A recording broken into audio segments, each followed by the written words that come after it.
ഞാൻ ആരെ വിളിക്കുക? നിഖിലിനെയാ? ആ, നിഖിലിനെ വിളിക്കാം. കിട്ടിയാ കിട്ടി. 25 ഓ 25 കിട്ടിയത്. ഹലോ, നമസ്കാരം. എടാ, ഞാനൊരു കാര്യം പറയാൻ വിളിച്ചതാ. ആക്ച്വലി ഞാൻ ബാംഗ്ലൂരുണ്ട്.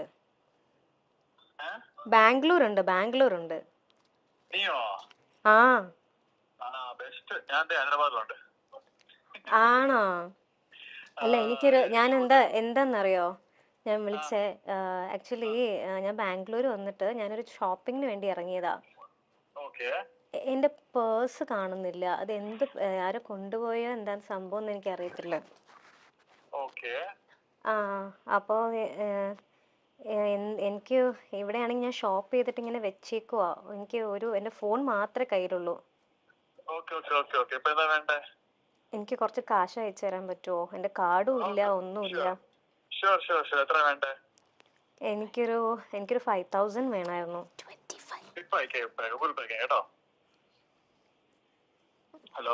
ഹലോ,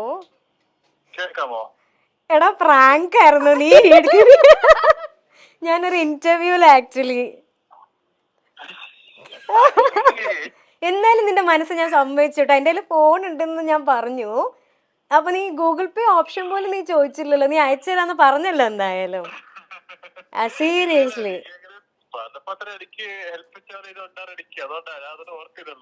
എന്താ എങ്ങനെയെങ്കിലും ഹെൽപ്പ് ചെയ്യണമെന്ന് മനസ്സിന്റെ മൈൻഡിലുണ്ടായിരുന്നു. നിന്നെ പറ്റിക്കാൻ ഭയങ്കര സുഖാണല്ലോ.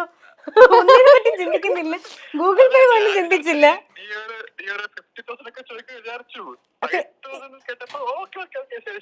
50,000 ആണെങ്കിൽ ഇട്ടായിരുന്നില്ലായിരുന്നല്ലേ?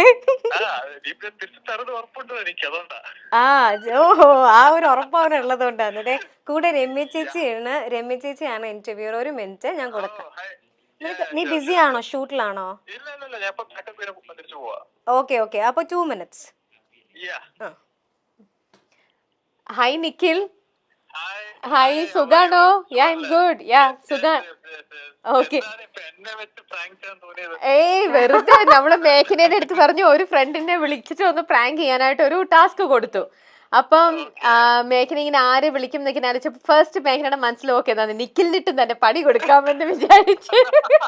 പക്ഷെ സമ്മതിക്കണം കേട്ടോ നിഖിൽ, ഞങ്ങൾ എല്ലാരും എന്നാലും ആ ഒരു നല്ല മനസ്സ് തന്നെയാണ് കേട്ടോ, അപ്രീഷിയേറ്റ് ചെയ്യണു. പിന്നെ നിഖിലിന്റെ ഓർമ്മയുണ്ട്, ഫസ്റ്റ് നിഖിൽ മലയാളത്തിൽ ഒരു ഇന്റർവ്യൂ തന്നതും നമ്മുടെ മൈൽ സ്റ്റോൺ മേക്കേഴ്സിന് വേണ്ടിയിട്ടായിരുന്നു. ഫസ്റ്റ് ഓർമ്മയുണ്ടല്ലേ?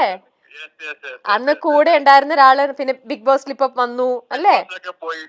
അതെ. അപ്പൊ ആ, ഓക്കെ. എന്തായാലും ശ്രീതു അല്ലേ ഇപ്പൊ പോയത് ബിഗ് ബോസില്? കൂടെ ഉണ്ടായിരുന്നു. ഹലോ, ശ്രീതു അല്ലേ ഇപ്പൊ ബിഗ് ബോസിൽ പോയതെന്ന് പറയതേ?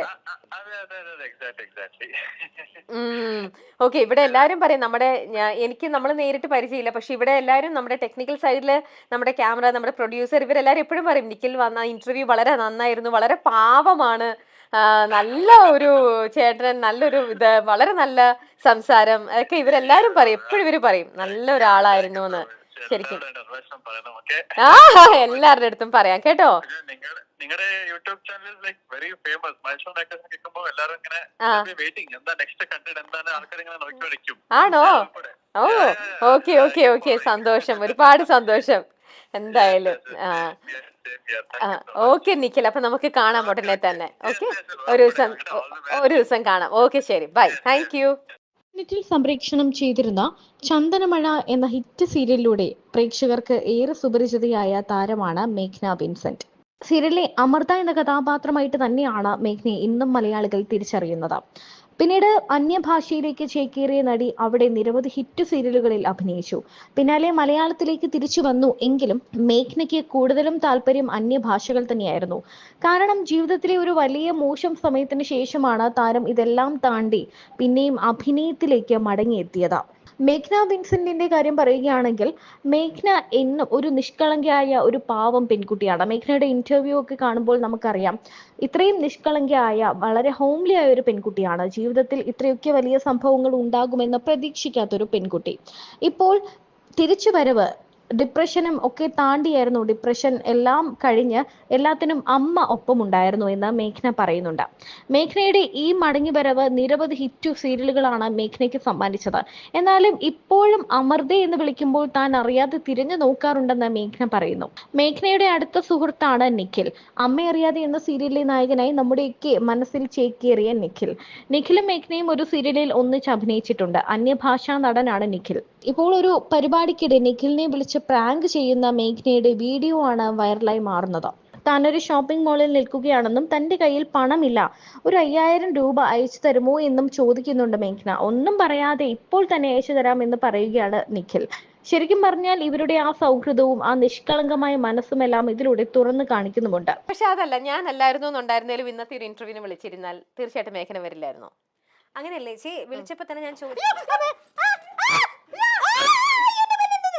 പാമ്പാണോ മനുഷ്യൻ മേടിച്ചു പോയി?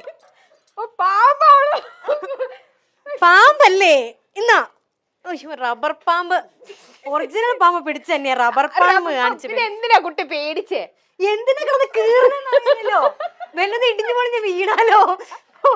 എനിക്ക് പാമ്പിനെ പിടിച്ചിട്ട് ശീലമൊന്നും ഇല്ലല്ലോ, എനിക്ക് അതൊന്നും. ഇതാണ് ഈ സാരിയിൽ കിടക്കുന്നത്. എന്ത് സാധനം, ഇനി ഇടിഞ്ഞ് താഴത്തേക്ക് പോവാണോന്ന് അറിയില്ലല്ലോ.